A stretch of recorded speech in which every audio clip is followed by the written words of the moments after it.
Hey, what's up everybody? Chris Jacobs here, and we are locked down due to the coronavirus. So thought we'd do a little something interesting through FaceTime. Optima Batteries asked me to pick out some of my favorite shops and go see what they're up to. So my first stop on this virtual tour is gonna be BBI Autosport down in Huntington Beach, California, and I'm gonna be FaceTiming with my friend Betim. So let's give him a call. Hey man, what's going on? Hey, good morning. How are you, Chris? Good morning, it's good to see you, bro. Yeah, likewise. So how have you guys been dealing with everything down at BBI in light of the lockdown and the COVID?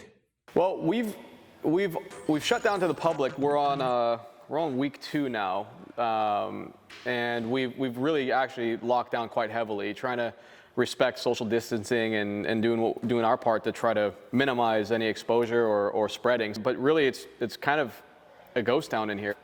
So what we've also done is sent most of the office staff home. 2 of our technicians are out. One's working from home doing all of our heavy wiring. Eric's at home also, and then I'm bringing in one person for a 2-day period. Well, obviously you guys at BBI Autosports down in Huntington Beach are known for the high performance upgrades to 911s. 911s are near and dear to my heart. I have a classic G series, but you guys are dealing with a much higher performance level. Why don't you take us around the shop and see what you guys are working on? We'll start here in the showroom. Right here, these are where all of the hot rods are kind of either waiting to get worked on or in process, or really just storage. We've got a mix between air-cooled, water-cooled. We're doing this RWB build here. It turned out pretty neat so far. It's got all late model 997 suspension and knuckles and uprights, but then in the early car, and got some funky suspension, and this is gonna be a fun project. And I can see inside the interior of that car is that one of your harness bars that you've installed? That's one of the harness bars, and then we've got an inboard suspension that we've done also. So it kind of ties everything in together, and then doing some sheet metal work, and then we're going to wrap everything in either leather, Alcantara, and some plaid. We're going to finish it off kind of fun. Very cool. Yeah, and then now, I know that harness bar is one of your best-selling products, is it not? I see you guys put that in a lot of your builds. No, it really is, because it's, as you know, it's not offered from Europe into the United States, because the factory harness bar that Porsche offers is only a European option. So it left us some room to build something that people can strap down in and go do track days. So it is one of our biggest sellers. So it's working out pretty well. So what else you got? Well, this is the back of the shop. You know what, Chris? You're probably familiar with this shop. Yes, I recognize that space. Didn't quite look that nice when we were in there, but that's where we used to film overhauling years ago. So that's right. Good to see that shop again. Yeah. So you, as you know, you probably used to have a demising wall right here where you did all the fabrication and everything back there. We kept that fab room. Actually, some of the old equipment you guys were using, I was able to get also. So I've got the mill and the lathe that you guys used in overhauling, yeah, we're really just plugging along. Right now, on these times, what we're doing is focusing on all of the long-term projects that we've had that kind of we've slowed down progress on, and we couldn't really catch a stride. Now we're able to really focus on some of these bigger, more in-depth projects. As I want to show you one here that we're working on that I'm really happy with so far. This 911 is a 2015 GT3 street car that the client came to us and said, hey, I'd like to do something a little bit wild, add some aero, some bigger wheels and tires. So we took all of the body work from a Porsche GT3R race car and started grafting it on. And what we ended up having to do is move the radiator like a GT3R down in the nose, and it vents out through the hood now. And because they typically have 3 radiators up here, and then all that stuff's fun, but then you have to also make sure the AC works, and so all that crazy stuff. And then I'll show you what it looks like under here. It's oh wow. Yeah, there are a lot of goodies in here. It's all carbon fiber, of course.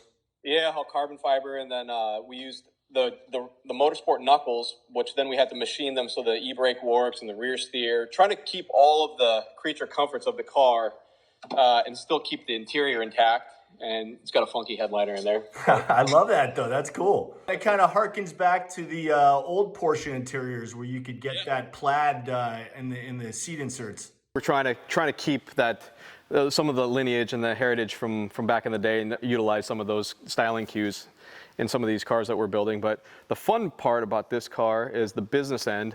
Let me yank this bumper real quick. Is we're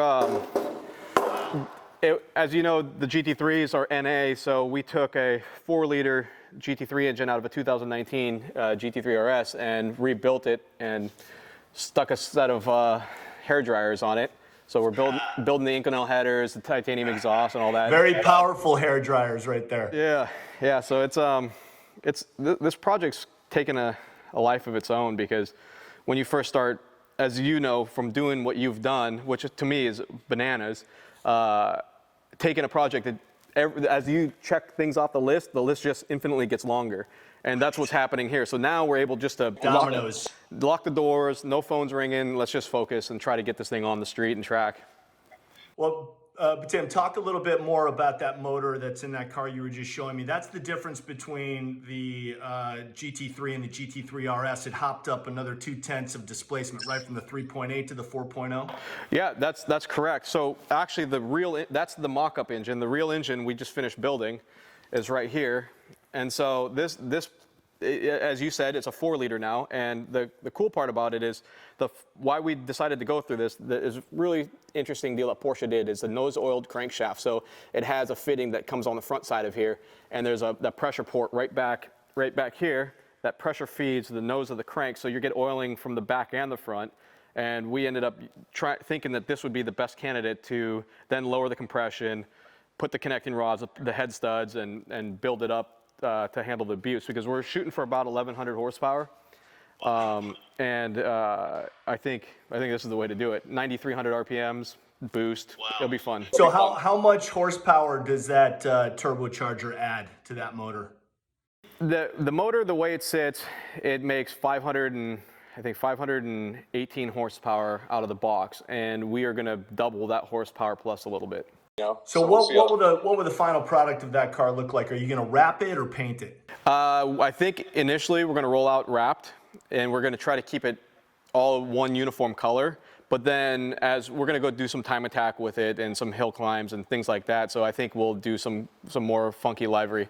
Talk a little bit more about that 3D printing and how it's executed. I mean, it's becoming more and more prevalent in the industry. Is it done inside a CNC machine, or what's the method? Kind of similar to that. So the 3D printers that we use are through a company called Pankel, and they use a company called EOS. These machines are about the size of a car, about double high, and they have a table. Typically, for a big one, you can up to 500 millimeters by 400 and by 400 tall. And I'm going to show you into exhaust manifold right here. This exhaust manifold weighs absolutely nothing. It's made of Inconel. It's 3D, all the tubes, the collectors, everything's 3D printed. And you can achieve, I don't know if you can see inside there, but anyway. Yeah, a little bit, you can, the chambers, yeah. You can really cheat things with this. So, you can cheat radiuses, as you see here.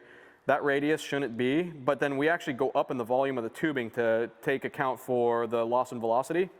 And so this is 1 millimeter thick tubing. You can put it on the bottom of a GT3 or a turbo car, and it will glow white, and it will never crack. It's just some of the stuff is pretty incredible. What is your favorite project in the shop right now, and what's next for you guys that you haven't started? My favorite project currently is the car behind us, that GT3R project, because it's such a challenge to keep the duality of the vehicle. I mean, it's easy to build a race car, it's easy to build a street car that does those singularly focused things well, but we're trying to mix it all.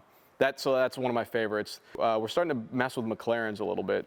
And we've always been a Porsche shop, but if I'm going to cheat on Porsche, it's probably going to dabble with the McLaren.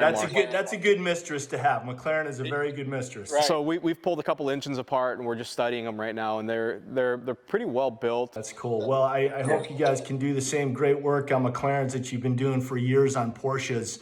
And appreciate you showing me around the shop, my man. Stay safe. We're all in this together, and we are going to make it through. And in the meantime, you guys keep up the phenomenal work down there at BBI, all right? So take care of yourself, man. Stay healthy. All right, brother. Care. See ya. See ya.